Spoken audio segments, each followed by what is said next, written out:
Morning all of you. आज हम अपना तीसरा पाठ कुंवर नारायण द्वारा रचित एक कविता है और कविता का नाम ही है कविता के बहाने और दूसरी हमारी कविता है बात सीधी थी पर। तो हम दोनों का पाठ करेंगे। तो पहले हम पहले वाले कविता का सार देखते हैं, उसमें कवि क्या कहना चाहता है।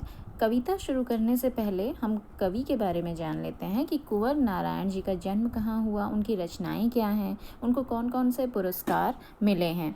तो आप जैसे देख रहे हैं, उनका जन्म 19 सितंबर सन 1927 में उत्तर प्रदेश में हुआ था और इनकी जो रचनाएं हैं वो हैं चक्रव्यूह और परिवेश, हम तुम, अपने सामने कोई दूसरा नहीं, इन दिनों। ये इनके काव्य संग्रह हैं। काव्य संग्रह का अर्थ है कि इस किताब में बहुत सारी कविताओं को लिया गया है और जो किताब का नाम दिया गया है वो इन नामों से वो प्रकाशित हैं। आत्मजयी ये प्रबंध काव्य है। प्रबंध का अर्थ है कि इसमें बहुत सारे लंबी कविताएं होती हैं। आकारों के आसपास ये कहानी संग्रह है, इसमें बहुत सारी कहानियां हैं। आज और आज से पहले ये समीक्षा है। समीक्षा का अर्थ होता है कि किसी भी एक चीज़ को लेकर उसकी आलोचना करना, उसका समीक्षा करना। मेरे साक्षात्कार ये सामान्य है। अब इनको पुरस्कार जो मिले हैं वो है साहित्य अकादमी पुरस्कार, कुमारान आशान पुरस्कार, व्यास सम्मान, प्रेमचंद पुरस्कार, लोहिया सम्मान, कबीर सम्मान और ज्ञानपीठ पुरस्कार। इनको ज्ञानपीठ भी मिला है। अब जो इनके बारे में जानने वाला है वो ये है कि इन्होंने जो है कविता के अलावा चिंतन परक लेख, कहानियाँ और सिनेमा तथा अन्य कलाओं पर समीक्षाएं भी लिखी हैं, परंतु कविता की विधा को उन्होंने उनके सृजन कर्म में हमेशा प्राथमिकता प्राप्त रही। कहने का अर्थ है कि इन्होंने समीक्षाएं भी बहुत लिखी, आलोचनाएं भी लिखी, कहानियाँ भी लिखी, सिनेमा पर भी लिखा, लेकिन इन्होंने जो सबसे ज़्यादा महत्व दिया है वो कविता को दिया है, कविता की विधा को दिया है। अब जो आज हम पढ़ने जा रहे हैं उन कविताओं के बारे में जान लीजिए। हमारी जो दो कविताएं यहाँ पे ली गई हैं उनकी, कुंवर नारायण जी की, एक है कविता के बहाने और जो इन दिनों संग्रह से ली गई है। इन दिनों एक पूरी कविता, पूरा पुस्तक है, कविताओं का संग्रह है, उसमें से इसको लिया गया है कविता के बहाने। कविता आज का जो समय है कविता के वजूद को लेकर आशंकित है, मतलब शंका में है। उसको शक है कि यांत्रिकता के दबाव से, मतलब यांत्रिकता का मशीनीकरण के दबाव से कविता का जो है अस्तित्व नहीं रहेगा। ऐसे में यह कविता जो है कविता की अपार संभावनाओं को टटोलने का एक अवसर देती है। वो कहती है कि कविता जो है इसके अंदर असीम संभावनाएं हैं, उसी को टटोलने का यहाँ पे एक हमें अवसर दे रही है, मौका दे रही है। यहाँ पे कविता के बहाने एक यात्रा है जो चिड़िया फूल से लेकर बच्चे तक की है। एक ओर प्रकृति है, दूसरी ओर भविष्य की ओर कदम बढ़ाता बच्चा। कहने की आवश्यकता नहीं कि चिड़िया की उड़ान की सीमा है। सीमा का अर्थ है उसकी सीमित है, उसकी उड़ान जो है वो सीमित है। फूल के खिलने के साथ उसकी परिणति निश्चित है। परिणति का अर्थ है कि अगर फूल खिला है तो वो मुरझाएगा भी, वो धूल धूसरित भी अवश्य होगा। लेकिन बच्चे के सपने असीम हैं। एक बच्चा सपने जो देखता है वो असीम है, उसकी कोई सीमा नहीं है, वो कुछ भी देख सकता है। बच्चों के खेल में किसी प्रकार की सीमा का कोई स्थान नहीं होता है। कविता भी शब्दों का खेल है और शब्दों के इस खेल में जड़, चेतन, अतीत, वर्तमान और भविष्य सभी उपकरण मात्र है। कहने का अर्थ है कि हाँ, जो कविता है, कविता में जो शब्दों को हम लेते हैं उसमें जड़ निर्जीव चीज़ें भी होती हैं, चेतन भी होती हैं, सजीव भी होती हैं, अतीत भी होता है, वर्तमान भी होता है और भविष्य भी होता है। इसीलिए जहाँ कहीं रचनात्मक ऊर्जा होगी वहाँ सीमाओं के बंधन खुद ब खुद टूट जाते हैं। चाहे वो घर की सीमा हो, भाषा की सीमा हो या फिर समय की ही क्यों ना हो। ये हमारी पहली कविता का सार था। जो दूसरी कविता है अभी हम एक एक करके देखेंगे, पहले आप सार समझ लीजिए। जो दूसरी कविता है उसका नाम है बात सीधी थी पर। जो कोई दूसरा नहीं संग्रह में संकलित है, कोई दूसरा नहीं, इनकी कविता संग्रह है, इसमें बहुत सारी कविताएं हैं। उन कविताओं में से एक कविता बात सीधी थी पर को यहाँ पर लिया गया है।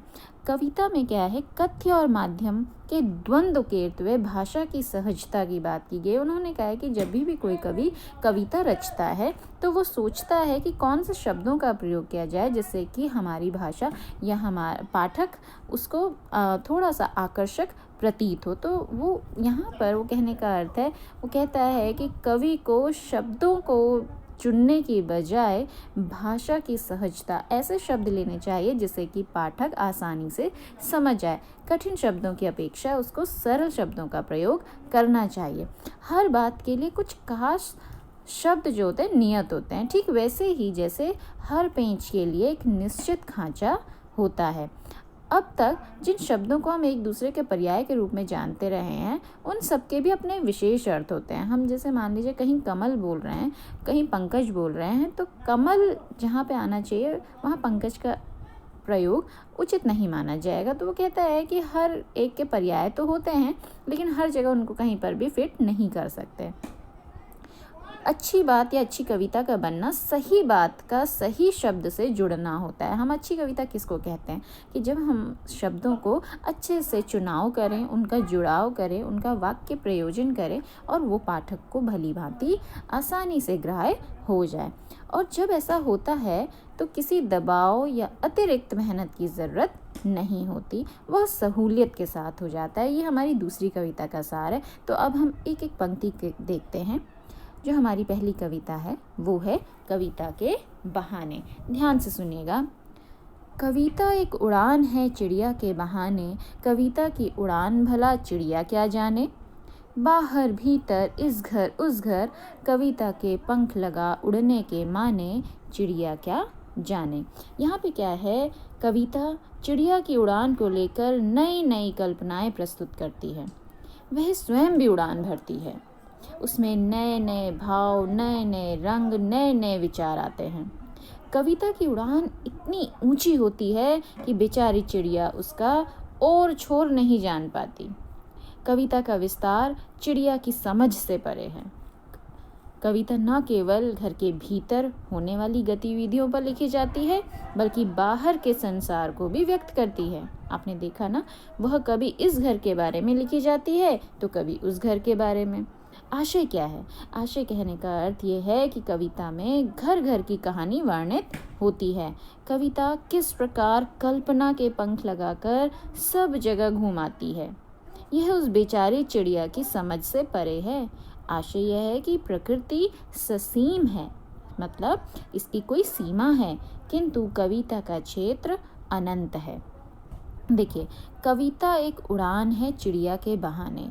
जैसे चिड़िया आकाश में उड़ती है वैसे ही कविता भी उड़ती है, अर्थात हमारे भावों में, हमारी कल्पनाओं में। कविता की उड़ान भला चिड़िया क्या जाने। अब कविता की जो उड़ान है वो असीम है, तो उसका जो उड़ान है वो चिड़िया क्या जानती है, क्योंकि चिड़िया की जो उड़ान है वो तो ससीम है, वो एक सीमा के भीतर ही है।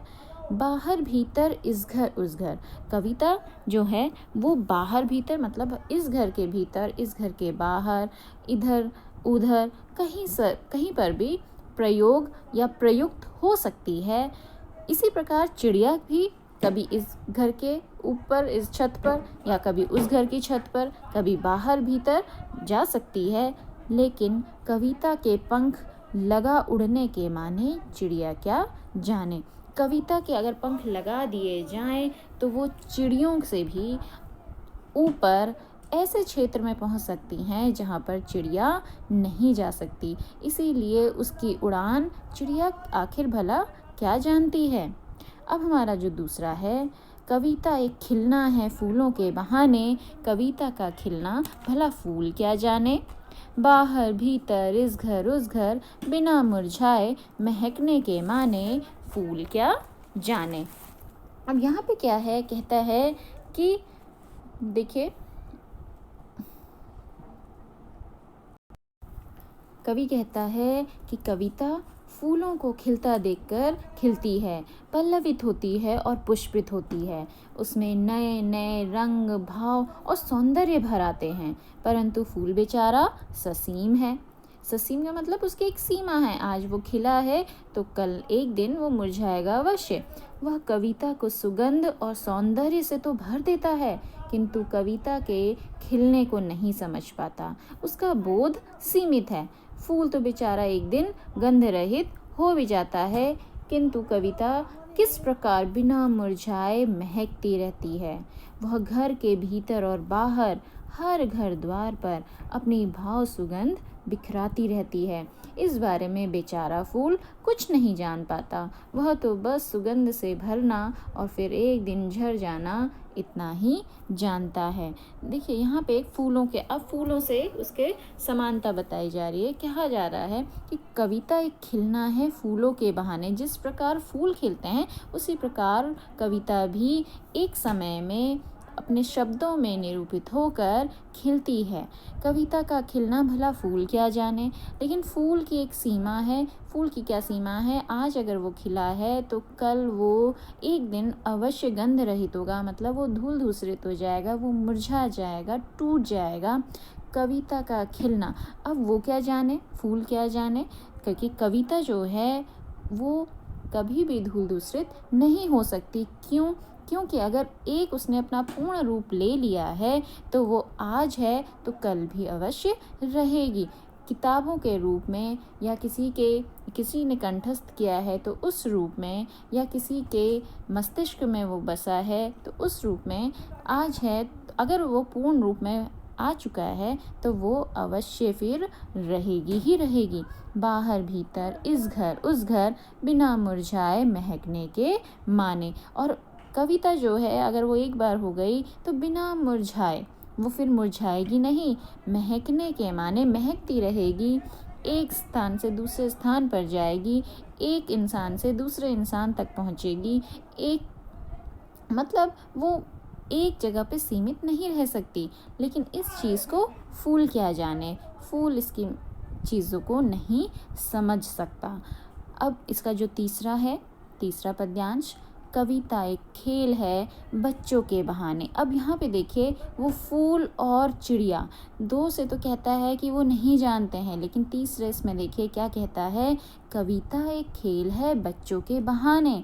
बाहर भीतर, यह घर वह घर, सब घर एक कर देने के माने, बच्चा ही जाने। देखिए ध्यान से समझिएगा क्या कहता है। कवि कहता है, कविता में भी बच्चों के खेलों को देखकर कवि जो है शब्द क्रीड़ा करता है। वह शब्दों के, भावों के, विचारों के नए नए खेल खेलता है। जिस प्रकार बच्चे खेल खेलते हुए कभी घर में जाते हैं, कभी बाहर भागते हैं, वे उस सभी घरों में समान रूप से खेल खेलते हैं। उनके मन में अपने पराये का भेदभाव नहीं रहता। वे खेल खेल में सभी को अपना बना लेते हैं। उसी प्रकार कविता भी होती है जो किसी भी प्रकार का भेदभाव नहीं करती। वो अमीर गरीब को नहीं देखती, वो किसी धर्म जाति को नहीं देखती। वे सब घरों को एक करके क्या कहना चाहते हैं, बच्चों की बात कर रहे हैं कि वे सब घरों को एक करके क्या कहना चाहते हैं, यह तो बच्चे ही जानते हैं। उन्हीं बच्चों के अनुसार कवि कर्म भी एक खेल है, कविता रचना भी एक खेल है। कौन सा खेल? शब्दों का खेल। कवि जो कहता है कि शब्दों के माध्यम से अपने मन के, बाहरी संसार के, अपनों के, परायों के, सब घरों के मनोभावों को वाणी देता है। वह सबको समान मानकर उनकी भावनाओं को व्यक्त करता है। ध्यान से समझना, यहाँ पे हमारी कविता खत्म हो रही है, लेकिन आप शुरुआत से देखेंगे कि यहाँ पे कवि ने जो कहा है वो कहता है कि कविता के जो माने हैं, कविता के जो मायने हैं वो चिड़िया नहीं जानती है। वो क्यों नहीं जानती है? क्योंकि चिड़िया भी आकाश में उड़ती है और कविता भी भावों और कल्पनाओं में उड़ती है। चिड़िया की एक सीमा है, एक सीमा के भीतर ही वो उड़ सकती है, लेकिन कविता की कोई सीमा नहीं है, वो असीम है। दूसरे पद्यांश में वो कहता है कि कविता फूलों के बहाने, मतलब कविता फूलों के समान है, लेकिन फूलों की भी एक सीमा है। क्यों? क्योंकि फूल अगर एक दिन खिला है तो वो एक दिन अवश्य मुरझाएगा, परंतु कविता अगर एक बार अपने शब्दों के पूर्ण रूप में पुष्पित हो गई है, खिल गई है, तो फिर वो नहीं कभी मुरझाएगी। लेकिन तीसरे पद्यांश में वो कहता है कि कविता जो है वो बच्चों के समान है। क्यों है बच्चों के समान? क्योंकि बच्चे भी बाहर भीतर इधर उधर उस घर इस घर सब जगह जाते हैं। उनकी भी जो प्रेरणाएं हैं वो भेदभाव नहीं करती, वो सबको समान भाव से देखती है। उसी प्रकार कविता भी किसी भी प्रकार का भेदभाव नहीं करती। तो यहाँ पे तीसरे पद्यांश में वो कहता है कि बच्चों के समान ही कविता है। वो सब घर एक कर देने के माने बच्चा ही जाने। तो यहाँ पर वह सबको समान मानकर उनकी भावनाओं को व्यक्त करता है। तो बेटा देखिए, जो हमारा पहला पद्यांश था कि यहाँ पे अगर मान लो कहा जाए कि चिड़िया आशय स्पष्ट कीजिए, कविता एक उड़ान है चिड़िया के बहाने, तो आप क्या लिख सकते हैं? यहाँ पे आप लिख सकते हैं कि कविता जो है चिड़िया को खुले आकाश में उड़ता देखकर ऊंची ऊंची कल्पनाओं की उड़ान भरती है। वह धरती से ऊपर उठकर भावना, कल्पना और संभावना के आकाश में विहार करती है। अब चिड़िया जो है कविता की उड़ान क्या जाने के माध्यम से कवि क्या कहना चाह रहा है? वो कहता है कि जो चिड़िया की उड़ान है वो प्राकृतिक है, उसकी अपनी सीमा है। वह खुले आकाश में तो विचरण कर सकती है, किंतु कविता की भांति किसी के हृदय की सूक्ष्म भावनाओं में प्रवेश नहीं कर सकती। तो आप समझ रहे हैं ना कि चिड़िया कविता की उड़ान क्या जाने। चिड़िया की जो उड़ान है वो प्राकृतिक है, अब उसकी अपनी सीमा है, ससीम है। वह खुले आकाश में तो विचरण कर सकती है लेकिन किसी के हृदय में नहीं जा सकती। लेकिन कविता जो है वो किसी के भी हृदय की सूक्ष्म भावनाओं में प्रवेश कर सकती है। अब जो है कि पंख लगाकर इधर उधर उड़ता है। कौन कविता के पंख लगाकर इधर उधर उड़ता है?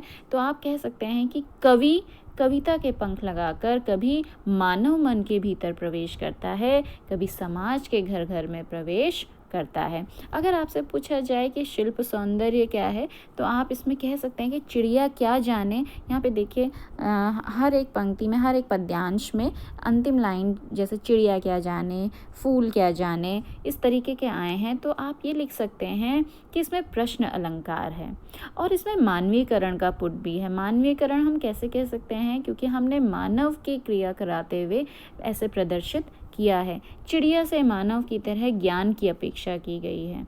और दूसरा आप ये लिख सकते हैं कि कविता ना तो गेय है और ना छंदबद्ध, मतलब गेयता मतलब गाया नहीं जा सकता, और छंदबद्ध भी है। इसमें तुकांतता और भाव की लय का अनूठा योग है। बहाने, जाने, माने की तुक से कविता में प्रभाव आ गया है। तीसरा आप ये लिख सकते हैं कि भाषा जो है अत्यंत सरल, सुगम और प्रवाहमयी है। चौथा आप ये लिख सकते हैं कविता का मानवीकरण किया गया है। फिर आप ये भी लिख सकते हैं कि कविता के पंख लगाने में रूपक अलंकार है और अनुप्रास भी दिख रहा है, जैसे बाहर भीतर, इस घर उस घर में रॉ की आवृत्ति से अनुप्रास अलंकार आ गया है। तो ये सारे तरीके आप ये शिल्प सौंदर्य में लिख सकते हैं। दूसरा, अगर दूसरे पद्यांश में आपसे कहा जाए कि इसका शिल्प सौंदर्य इसके अलावा क्या लिखा जा सकता है, तो आप दूसरे पद्यांश में देखिए, कविता का खिलना भला फूल क्या जाने, इसमें लौ की आवृत्ति से अनुप्रास है। बाहर भीतर, इस घर उस घर में रॉ की आवृत्ति से अनुप्रास है। बाकी तो सारी वही चीज़ें आपकी आ जाएंगी। फूल क्या जाने में प्रश्न अलंकार है, मानवीकरण का पुट है। तीसरे में अगर पूछा जाए कि इसमें शिल्प सौंदर्य आप क्या लिख सकते हैं, तो उसके अलावा तो ऐसा कुछ दिख नहीं रहा है। बच्चों के बहाने में अनुप्रास है। सब घर एक करना, इसमें जो इस इस लाइन में, इस पंक्ति में भेदभाव भूलकर समानता अनुभव करने की व्यंजना, ये आप लिख सकते हैं कुछ अलग सा। बाकी तो सारे आपके समान ही हैं। इस प्रकार ये जो हमारी पहली कविता थी ये समाप्त हुई। आशा है कि आपको अच्छे से समझ में आई होगी। ध्यान से समझने का फिर से प्रयास कीजिएगा कविता के बहाने। फिर अभी हम दूसरी कविता का पाठ करेंगे।